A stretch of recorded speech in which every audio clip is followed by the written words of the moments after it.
All right, welcome back, guys. I'm here with Lisa and Deidre, and we've been busy. We added one more to our team. So we have Matt here today. Good morning. And we are going to be talking to him today. Welcome to Community Real Estate Roots, Agents Building Relationships, where we explore the heart of real estate through meaningful connections. Join Alicia, Deidre, and Lisa as they guide you through stories behind every sold sign and dive into how agents nurture communities, one home and one relationship at a time. Welcome.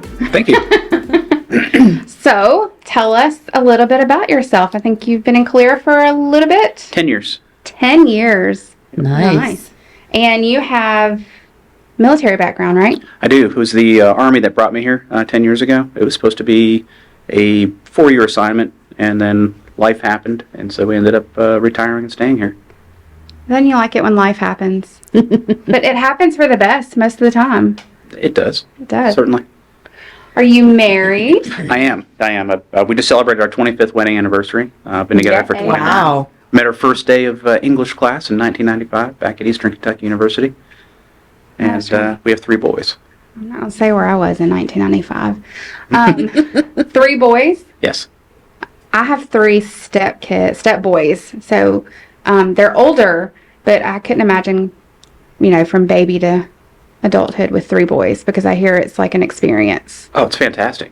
I mean, it's little events. You It's walk. so loud at my house when they're all there. Yeah, I mean, you walk through the front door, when they're little kids, and there's a Nerf gun that's on the ground, it's loaded, there's a note that says, "Game on, Dad." Right? Oh. And so it's like, okay, it's fun times. We've had those Nerf gun things. That was different for me because I have a girl, but playing with the boys, it was fun, an experience. Mm-hmm. They were a little rough, though.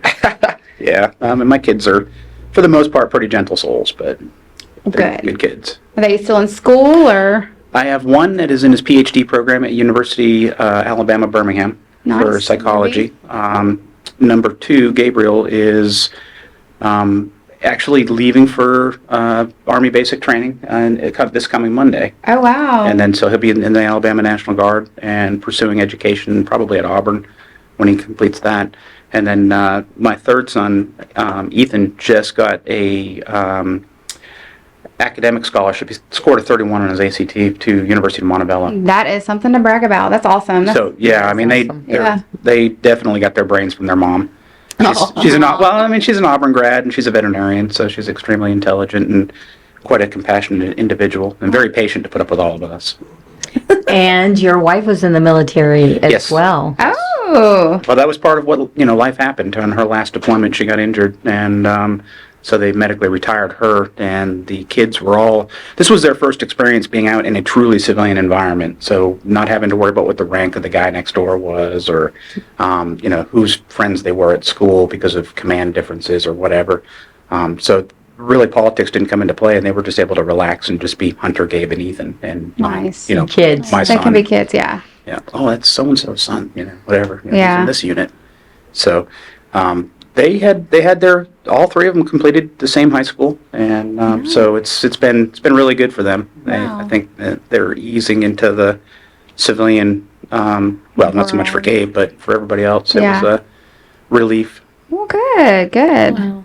I was, it always amazed me when I had conversations with Matt. So I met Matt. I was going to say, we need this story. So. Yeah. 7 years ago. I met Matt 7 years ago, my first year in real estate, probably my first open house that I'd ever done. So obviously I was faking it at the time.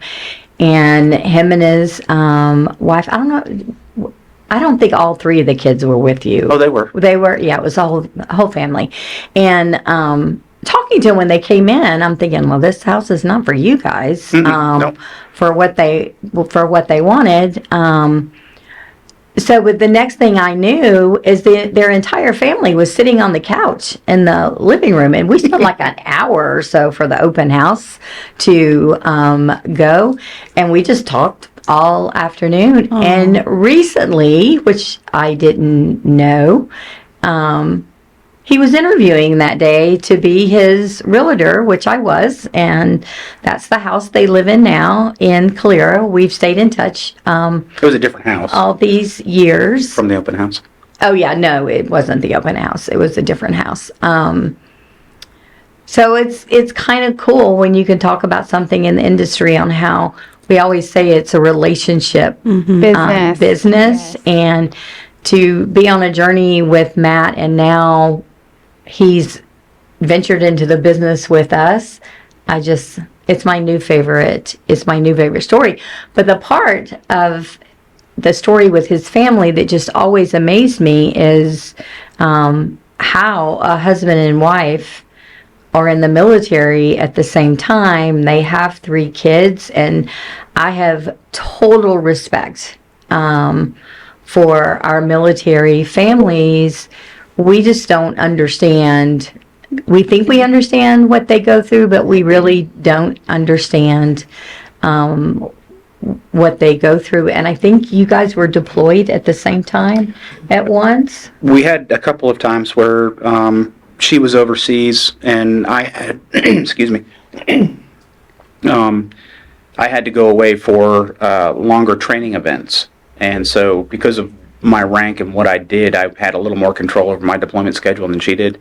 But that didn't preclude me from ever having to go back over. But so at times like that, then family would come in. Yeah. And so we didn't have the luxury throughout our career of being stationed a lot of times near family, but Right. all of my family's military. So, Yeah. and in Very various good. stages. So they, oh yeah. As soon as I was like, hey, I got to go away for, 45 days to go and, do this out there or over there.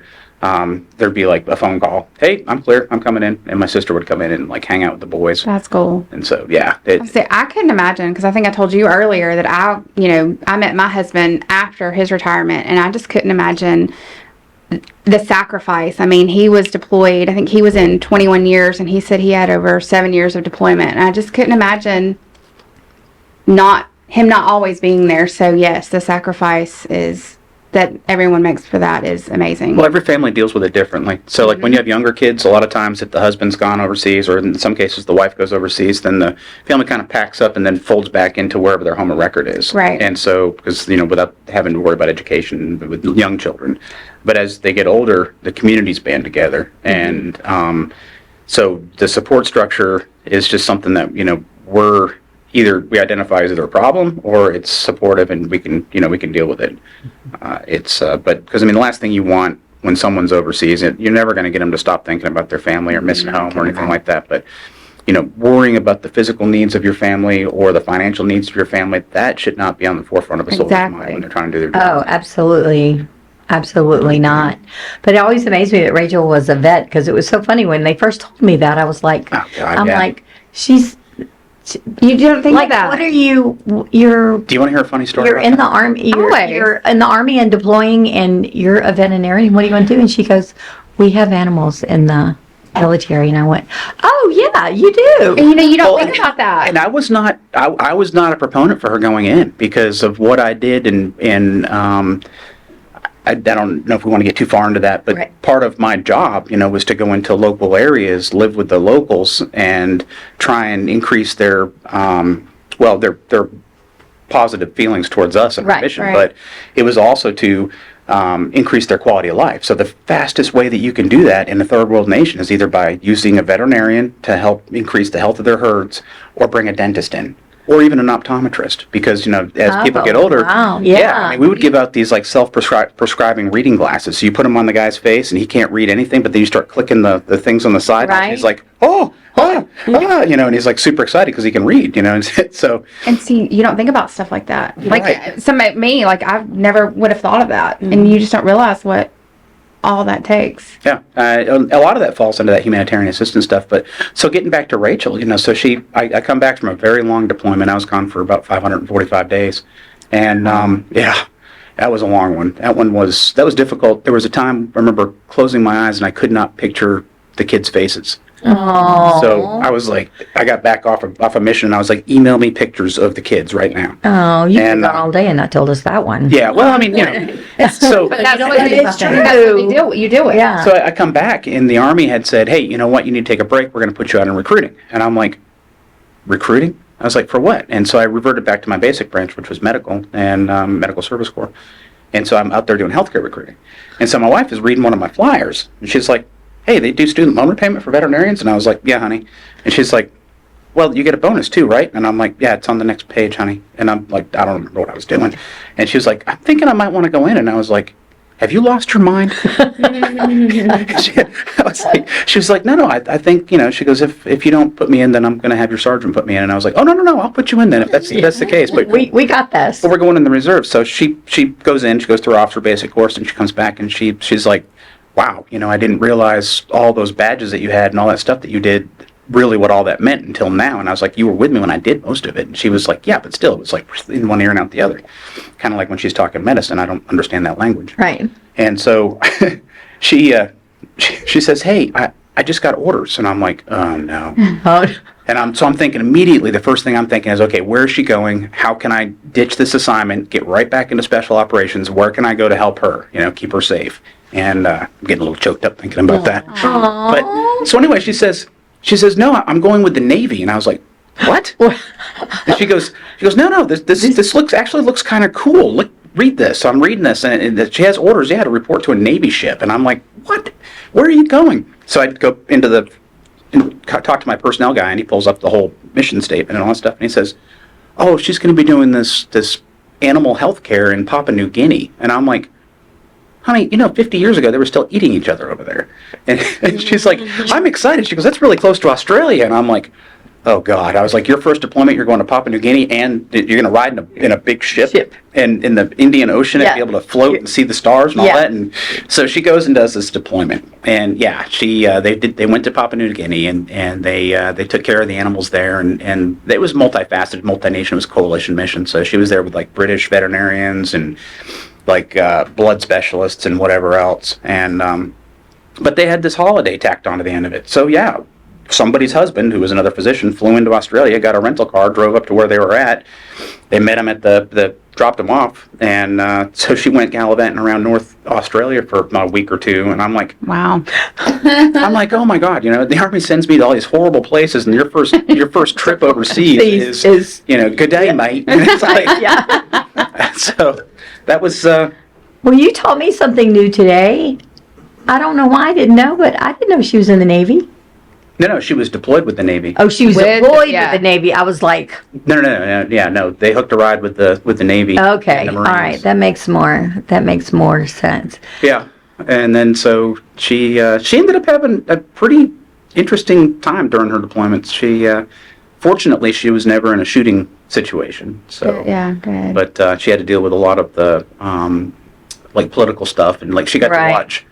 She was like, yeah. She calls one day, and because we used the iPhone. FaceTime. That's it. FaceTime Yeah. to communicate using Wi-Fi, and she was like, yeah, we've got some stuff going on today, and I'm like, well, what are you doing today? And she goes, well, we're gonna go and watch and please, if the audience knows this better than I do, don't correct me, but it was like the International Invitational Premier Camel Race. Oh, And so so they wanted the vets there just to, you know, the veterinarians there to like go through and, you know, hey, bless off on the camels. And so she's like, this was really cool. She goes, there I am. And she's like, there's like 20 Mercedes SUVs lined up, and it's for the first 20 places everybody gets a car. And there's a racetrack where they drive around the outside of the racetrack, and they've got these little remote control devices where they have a contraption on the back of the camel's back that has a spinning device that whips the camel as it goes. Not very hard, but just encourages it to run faster. So she's like, they really got excited about that. She goes, and I was pretty excited too, because I'm like, you know, this is pretty cool. You know, here's these camels running in circles, and then everybody wins, and they all get a car, and they drive off in the desert. And I'm like, yep. so they have camels instead of Greyhound dogs. That's exactly what I was Well, they thinking. race everything. I mean, they do camels, horses. I mean, they'll race just about everything. You get a free Mercedes. That's Yeah, nice. well, I mean, your camel had to place, but Yeah. I wasn't there. Hey, that's I mean, the odds. I mean, wonder how many. Yeah, how many camels were in that race? Yeah, I don't know. That's probably a pretty amazing prize for. Well, it would just the fact that they could like put something together like that logistically. It's in the middle of nowhere, Right. And have that event was to me. I was like, wow, that's pretty cool. She got to see that. Poor camels are probably like, oh my God, I got to run for these people again. Wow. So you got out of the Army, Retired. you retired, and you had a roofing business for a little while. Mhm. And then now you are full-fledged realtor.